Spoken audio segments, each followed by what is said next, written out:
Coming up on Lawmakers, House and Senate leaders say a transportation funding agreement is near. A bill that hits uninsured drivers with jail time gains final passage. And Governor Perdue takes a wild ride as Atlanta Motor Speedway Day is observed at the Capitol. Those stories and more are coming up next. This is Lawmakers, your source for all the news from under the Gold Dome. Here are your anchors, and Wandy Lawson and David Zelski. Good evening, everyone. Also on Lawmakers, a bill that aims to give Georgians with no health care coverage more options passes the Senate. A Speaker Richardson-led tax break makes it through the House. And we wrap up our week with a talk with Tom Crawford of CapitolImpact.com. But first, our top story tonight, legislators say a transportation funding solution will be reached before sine die. House and Senate members say they're close to a compromise on transportation funding. Lawmakers Sandra Parrish has the story. This is I think, a historic day regarding transportation. It's not too often that two committee chairs come together from opposite sides of the hall that are able to stand together so close to a compromise to get Georgia moving, and I seriously mean that in the most literal way. Senate Transportation Chair Jeff Mullis and House Transportation Chair Vance Smith remain optimistic a transportation funding solution will be reached this session. They joined a coalition of more than 50 organizations called Get Georgia Moving, which has been urging the passage of Senate Resolution 845, which would let local communities vote for a 1-cent local option sales tax to pay for road projects in those areas. We support an approach that allows the voters of Georgia to determine whether they want the opportunity to vote for additional transportation funding. Once regions have that right to decide, voters in the region can decide to exercise that right, or in the absence of a clear plan or pressing need in that region, to pass on the right to vote for additional funding. By having a regional proposal, it lets each region once again choose their highest priority projects, so that helps both in the balance of Georgia as well as Metro Atlanta. It gives everyone that buy-in. Yes, Atlanta has major traffic congestion, and yes, we need major relief, but we have to work as a team for the betterment of the whole state. The measure is currently in the House Transportation Committee, while differences between the Senate and House are worked out. We're very close, and I'm looking forward next week. Senator Mullis and I will be in a committee meeting. We'll look forward to passing out a transportation funding bill that will a few days after that, we'll go to the House floor. We hope to get into negotiation time between the House and the Senate. And before we leave this session, we hope that we come up with a package that will be beneficial to 9.5 million people in the state of Georgia. While state lawmakers in the House and Senate say they are close to a compromise, Governor Perdue says more taxes is not the answer to transportation funding. We need more resources, but the utilization of those resources and the value to the Georgia citizens is very important to me. And frankly, when you don't have a system that's delivering with what they have right now, we're getting that way, but we haven't been that way. And when you don't have that, pouring more money on it just creates more problems. Governor Perdue, who handpicked new DOT Commissioner Gina Abrams, is hoping she'll be able to turn things around in the department. But until a solution is reached, Metro Atlanta and other Georgia cities will continue to have to battle congestion. For Lawmakers, I'm Sandra Parrish. Uninsured drivers face jail time with final passage today of Senate Bill 276. The measure also allows motorists to opt out of purchasing uninsured motorist coverage. It began its day on the House side.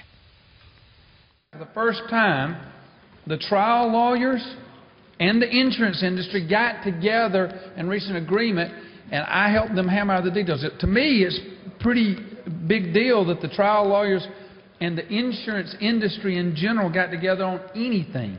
The House passed the measure 141-3 and returned the bill to the Senate. I can't go along with what is being proposed in this bill. I think that we will rightly be accused when this bill is passed of allowing insurance companies to raise rates without restriction whatsoever.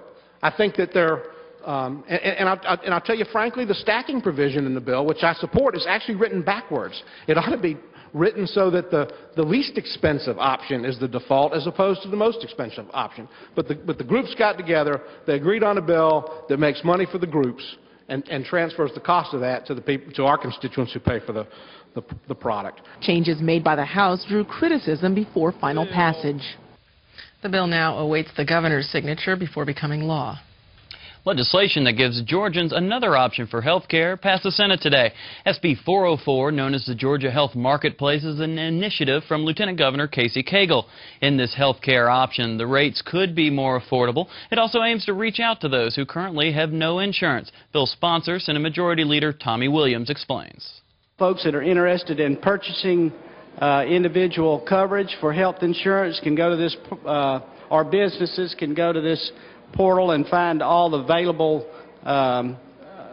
insurance policies on the commercial market, as well as some individualized coverage that's a little more affordable for folks. It also covers things like who and how does one apply for Peach Care for Kids, any initiative that the Department of Community Health has for providing health insurance for folks, such as Medicaid and health insurance partnership that the governor's pushing. Opponents of the bill, like Senator Nan Orrock, says this option leads to more out-of-pocket expenses.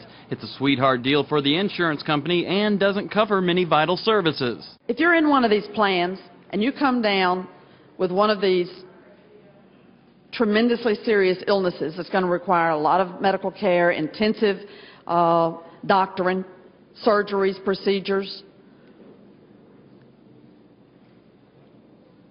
can you go get another plan?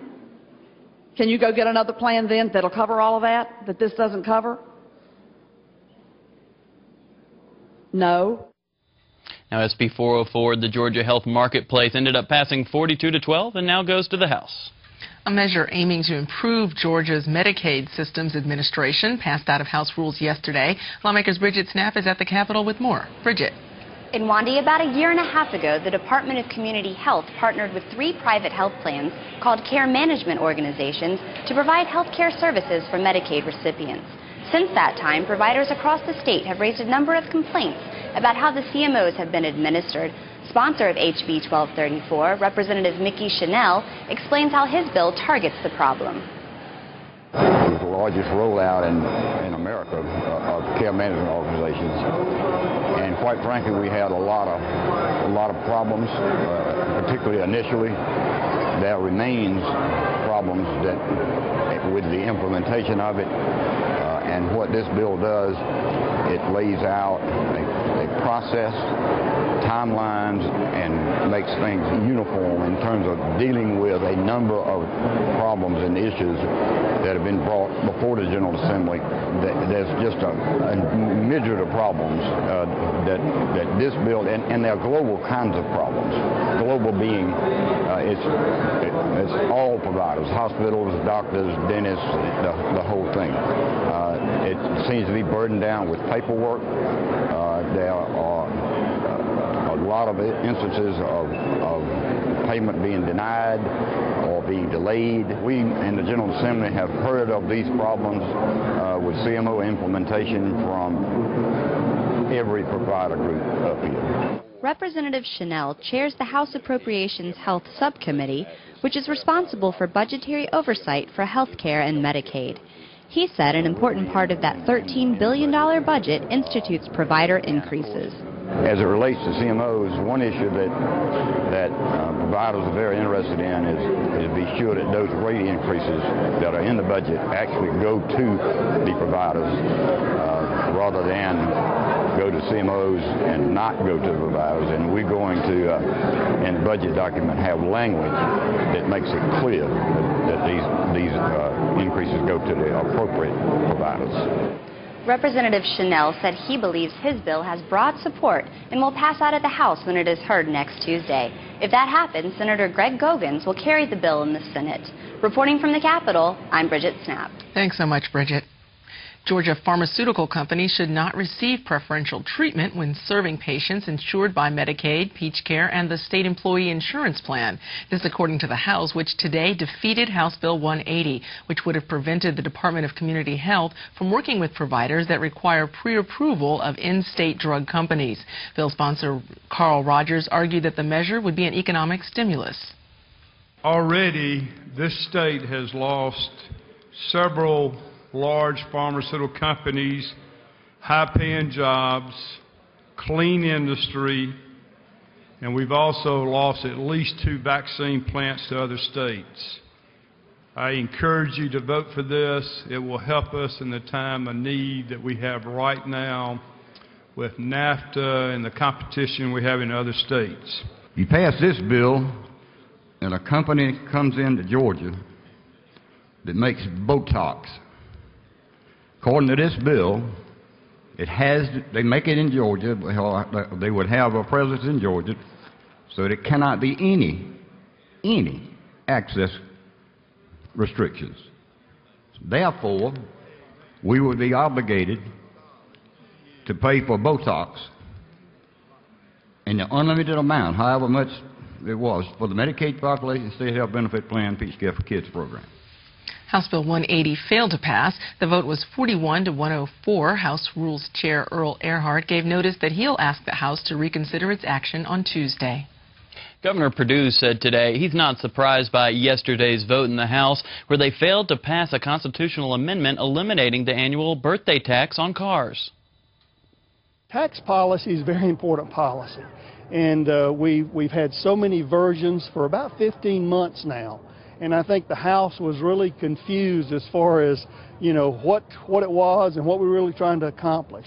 Again, tax policy ought to be well thought out, it ought to be well debated, and I've had a senior income tax policy out there for 2 years now. I think it's time we moved on that. We've got a reasonable, assumable, digestible $94 million tax break, taking the $250,000 off of property taxes, that also has the added benefit of the state not being able to be blamed about raising property taxes. I'd like to see us move on that, as well as the senior income tax.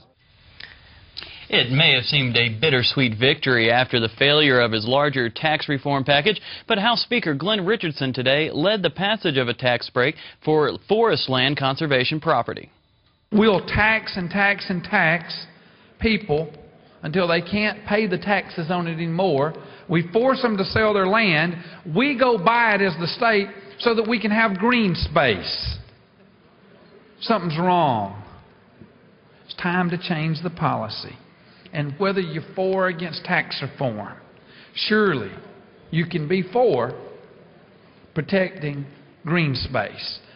Now, House Resolution 1276 passed without dissenting vote, as did companion legislation, House Bill 1211. Both now move to the Senate.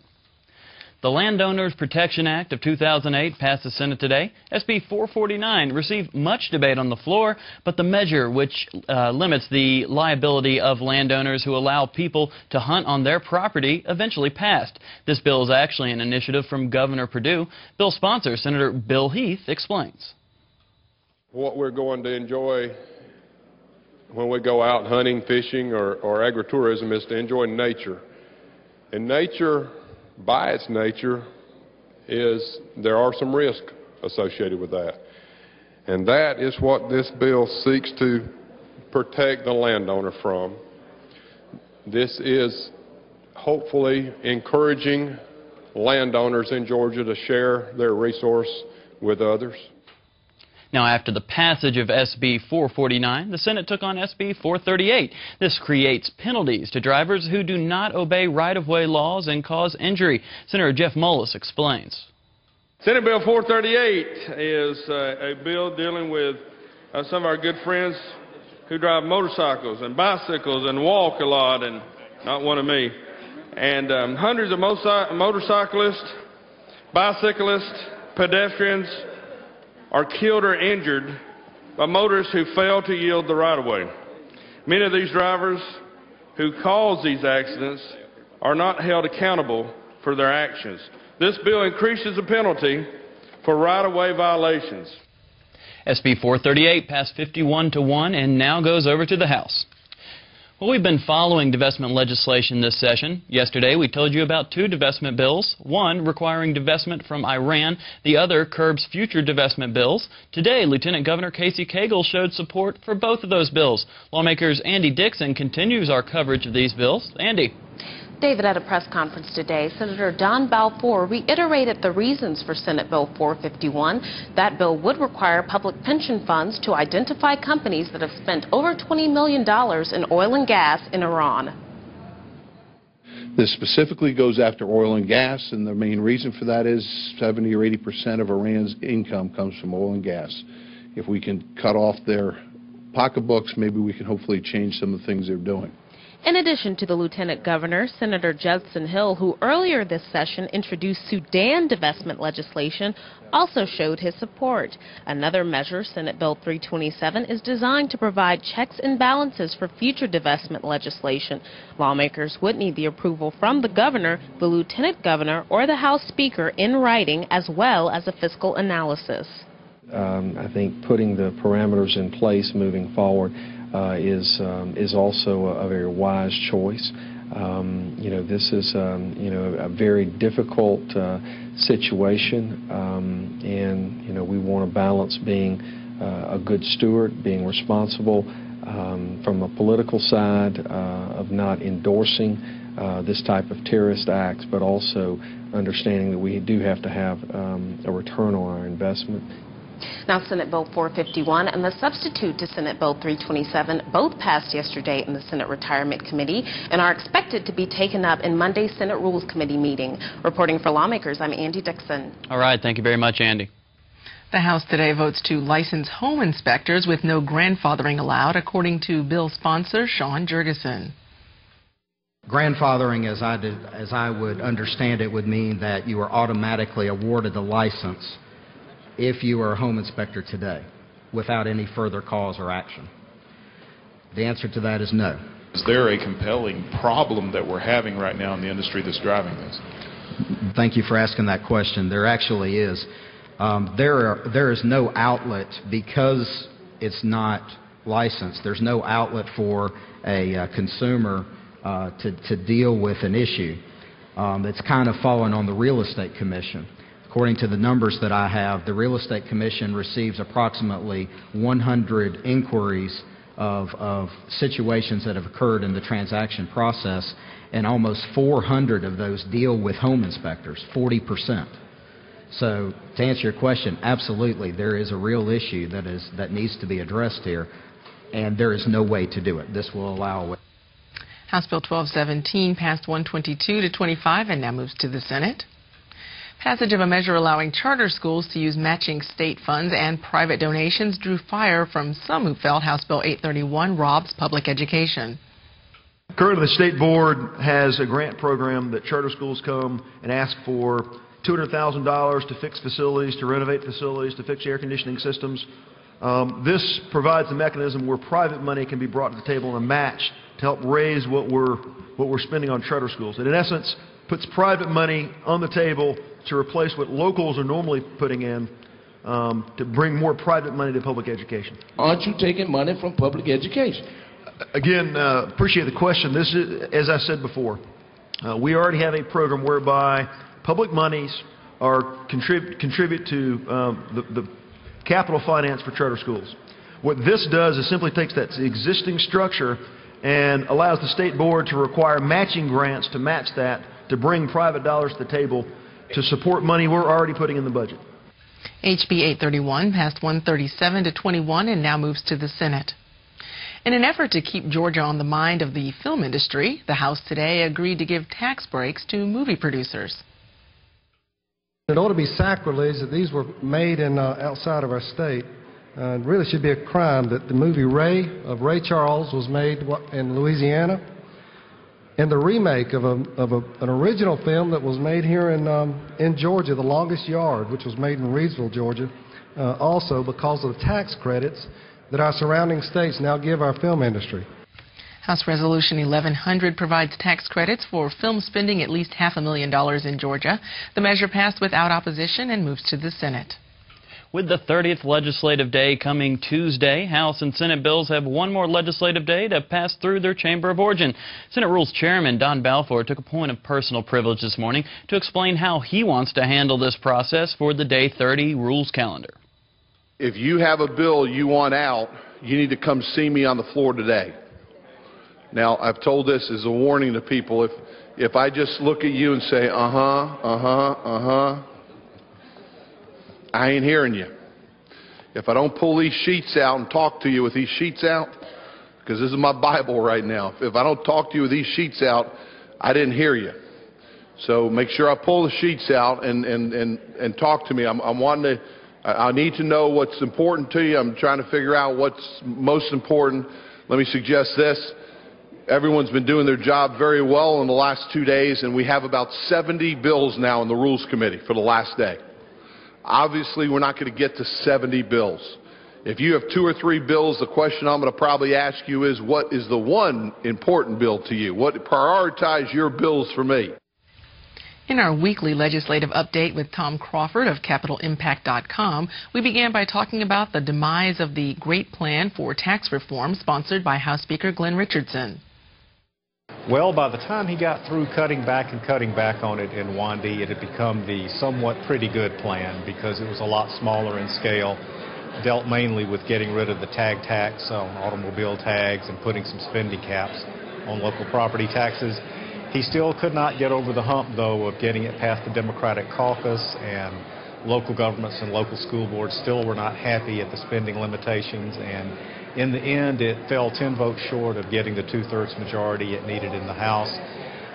The Republicans seem to feel that now they've got a real issue they can use against the Democrats this fall by saying, you voted against a tax cut, and the Democrats are saying, we voted for a responsible approach to local government. So, you know, let the debate begin, and we'll see how it plays out.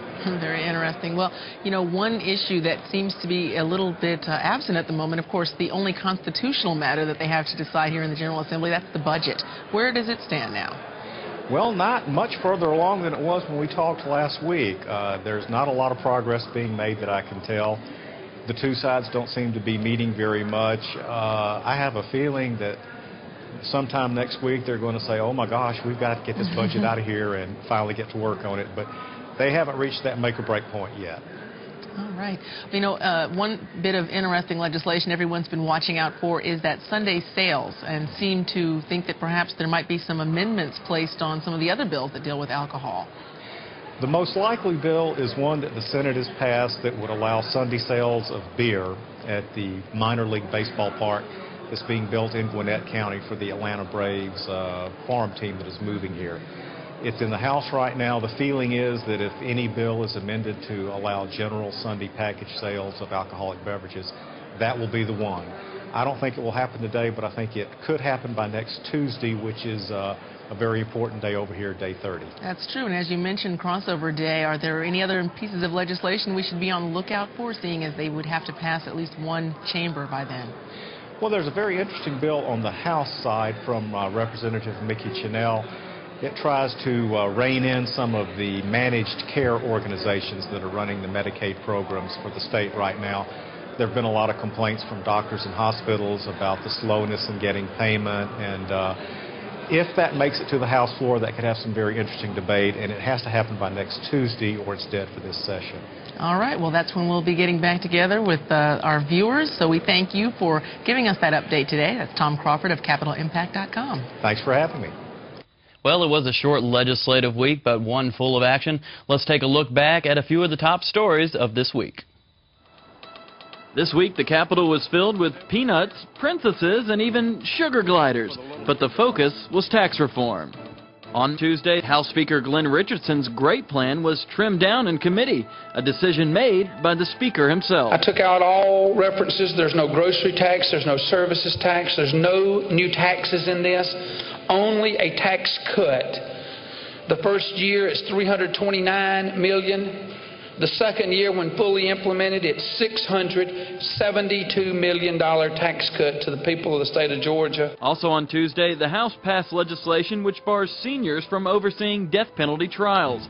HB 1245 is in reaction to the lengthy and expensive Brian Nichols trial. This is a program that's worth saving, but sometimes to save, you got to make some changes. On Wednesday, the Speaker's tax plan came to the House floor, needing a 2/3 majority to pass.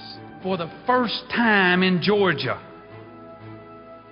you can ask the people if they want to exempt their cars, trucks, and motorcycles from taxes, because that's who will decide this. However, several Democrats voted against the tax repeal, enough to kill the Speaker's resolution. There's a lot of sentiment from our caucus on taking the ad valorem taxes off the car tax. But the other parts of this bill had really disastrous effects for local government.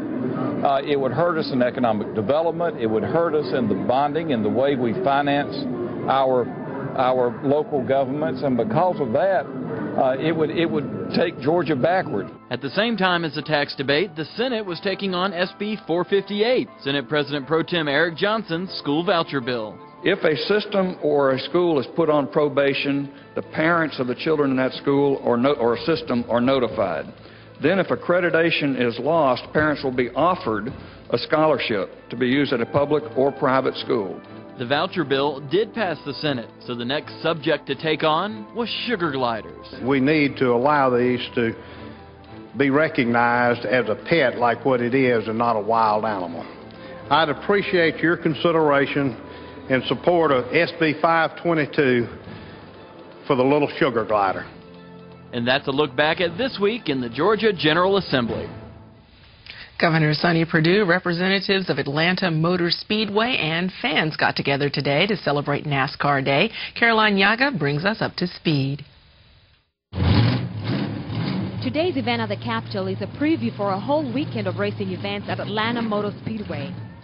It's no secret that Governor Sonny Perdue is a NASCAR fan.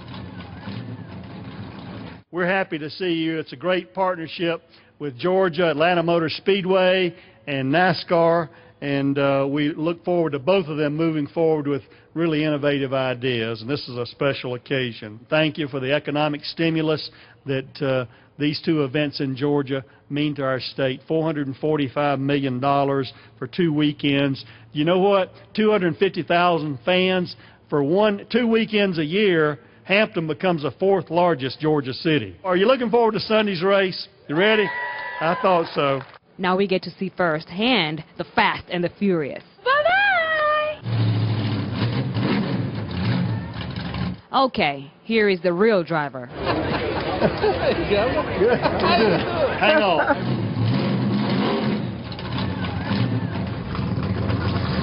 Look at him go!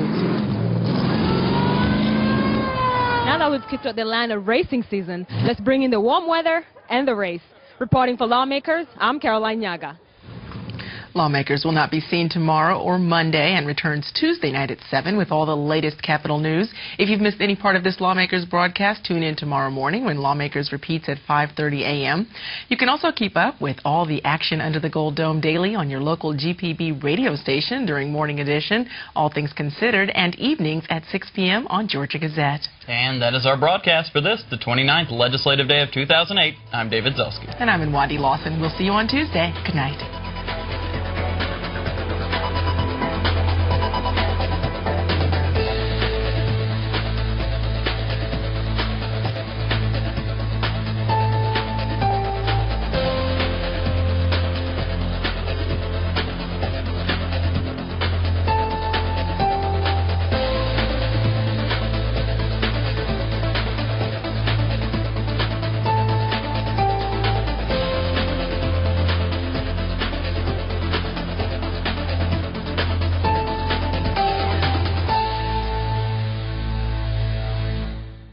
This has been a production of Georgia Public Broadcasting.